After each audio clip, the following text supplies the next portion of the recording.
상상해 보세요. 비트코인이 10만 달러를 향해 치솟는 순간, 갑자기 누군가 보이지 않는 손으로 가격을 아래로 확 꺼버립니다. 우린 보통 이런 상황을 그냥 조정이네 라고 생각하죠. 하지만 이번에는 조금 다릅니다. 최근 폭락이 JR 모건이 마이크로 스트래티지를 겨냥해 개인 투자자들을 털어내려는 표적 쉐이크아웃이라는 주장까지 나왔습니다. 조금 과장 같죠? 그런데 온체인 데이터와 시장 움직임을 보면 이 모든 게 단순한 우연이라고 보긴 힘들어요.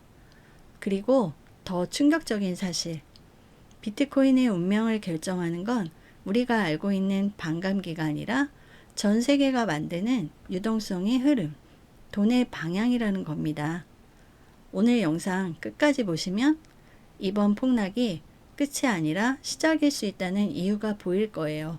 궁금하시다면 지금 바로 들어가 보죠.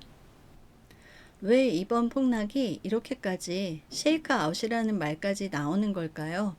그 이유부터 먼저 보겠습니다. 비트코인이 치솟는 와중에 갑자기 마이크로 스트래티지가 급락했고 뒤이어 비트코인도 연쇄적으로 떨어졌습니다. 그런데 그 계기가 너무 이상했죠. 이 시점에 JR모건이 마이크로 스트래티지의 매출 마진 요구를 50%에서 95%로 갑자기 올렸고, 거의 같은 시기에 모건 스탠리의 비트코인 과다 보유 기업 제외 메모가 재확산됐습니다. 그리고 바로 그때 JR모건의 IBIT 기반 레버리지 ETF를 출시했죠. 이 모든 게 몇 주 안에 연속해서 일어났습니다. 쉐이크아웃은 강한 기관이 레버리지가 많은 약한 투자자들을 털어내는 고전적인 전략입니다. 하락 압박, 개인 강제 청산, 패닉쉘, 가격 급락, 기관 매집, 이 구조죠. 급락 기간 동안 0.1 비트코인 이하 소액 지갑은 5% 줄었고 1000 비트코인 이상 고래 지갑은 오히려 3% 늘었습니다.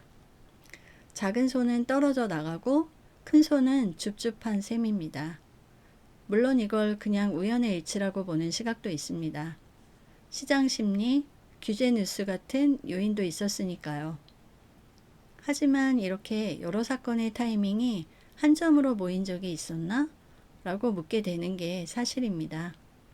결국 월스트리트는 자신들의 ETF 상품을 중심으로 시장을 재편하고 싶어하고 그 과정에서 개인 투자자들이 피해를 보게 된다는 분석입니다.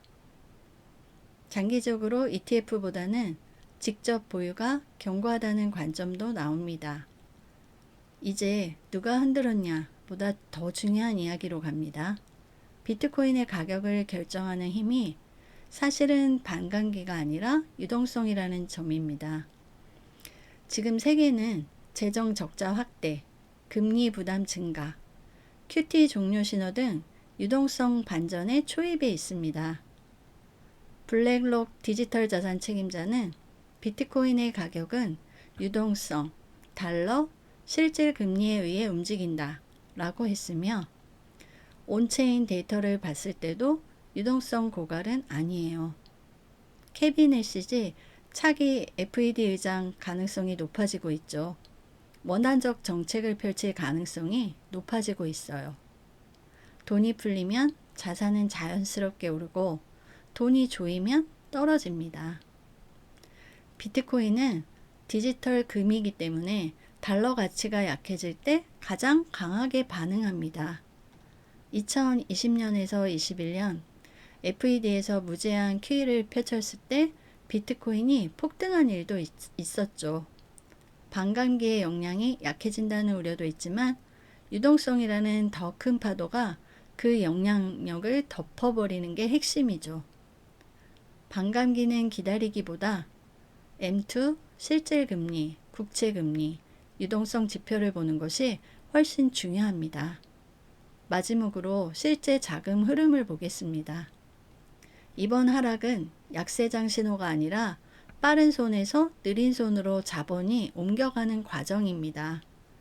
최근 6개월 내 단타 투자자들의 이익 실현 비중 70%, 전체 보유자의 비용 기준이 8.5만 달러 이상으로 상승하고 고래 지갑수도 증가했습니다. 나스닥이 IBIT를 메가캡으로 재분류해서 기간 유의 확장을 기대할 수도 있고요. 누가 팔고 누가 받느냐가 시장을 결정합니다. 지금은 단기 투자자가 빠지고 기관, 펀드, 주권 같은 느린 손이 들어오는 구간입니다. 걸프 국가펀드, 글로벌 기관들이 조용히 수십억 달러씩 매수하고 있어요. 이익 실현이 많으면 더 떨어지는 것 아닌가? 라고 하지만 오히려 매도 물량이 줄면 상승의 불씨가 됩니다. 결국 지금 필요한 건 기관처럼 긴 호흡을 갖는 DCA 전략입니다. 정리해 봅시다. 이번 폭락은 버블의 끝이 아니라 유동성 파도가 시장을 다시 정렬시키는 과정일 수 있습니다. 여러분은 어떻게 보시나요? 쉐이크아웃이라고 생각하나요? 댓글로 의견 나눠주세요.